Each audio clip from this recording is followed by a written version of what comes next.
Hello, welcome to TelecomTV. My name is Tony Chan, and with me today is Prodip Sen, who is the CTO of NFV at the Hewlett Packard Enterprise. Prodip, great to have you here. Good to be here.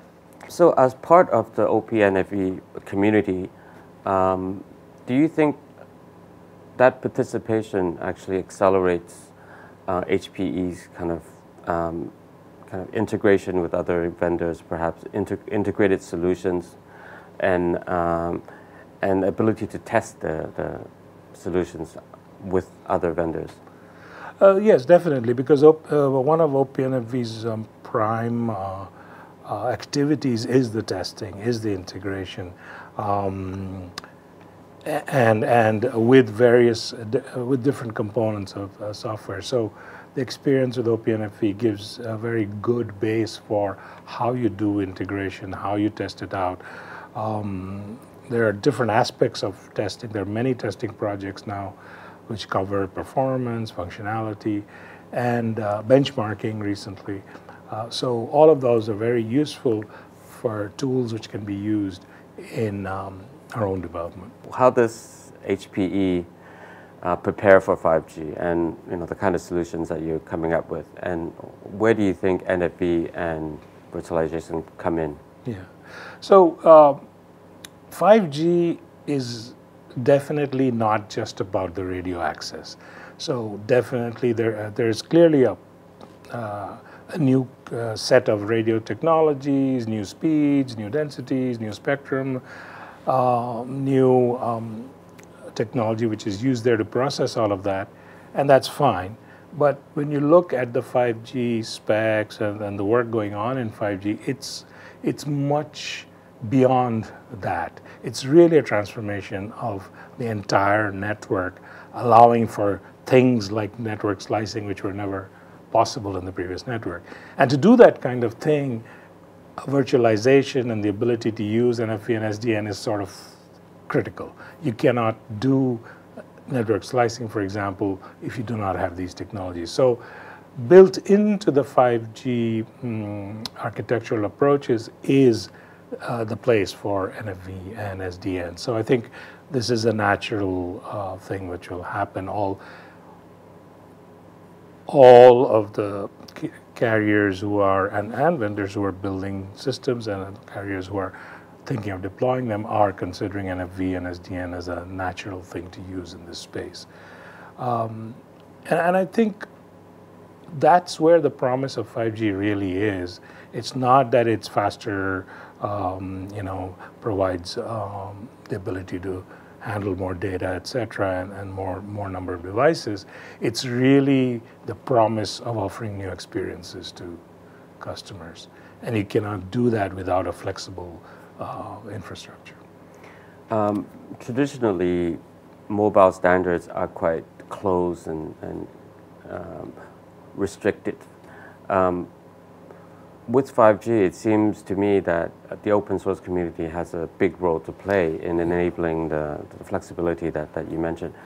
How are you engaged in the whole standardization process behind 5G and involvement of the open source community? So from an HP perspective, yes, we are involved through ETSI and 3GPP where the 5G standardization is going on. But the 5G standardization is largely focusing on the radio access, but the rest of the architecture is by reference to the broader virtualization, things like in ETSI and others. Or, for example, the ETSI MEC, the mobile edge computing activity. And so there we are definitely involved in, and so through that process we're involved in these activities. I guess the last question is the open source community itself with OPNFV and others. It seems like a very global oriented community. But as somebody involved intimately with that community itself, do you see any cultural differences between East and West, or different regions, different ways of working? So definitely people from different cultures, when they start interacting, there are differences in behavior, unfamiliar, something which may be you know, assertive and right in one culture may seem rude and disrespectful in another. But I think what is critical is as people get involved and they experience the interactions a little bit, they get to see what value is coming out of these interactions and how to interact. And in fact, both sides learn how to adjust their behavior to accommodate others. So, you know, the panel was talking about the fact that from someone coming from an Eastern culture, it took a little while to, you know, be direct in their opinions and in their describing their approaches.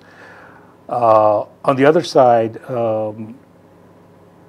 people who were more used to interacting with teams which always speak up realized that they needed to give space to those who were perhaps a little hesitant and invited their opinions and all of that. So it was a learning on both sides, and this is not you know, a set time thing. It's a continual process.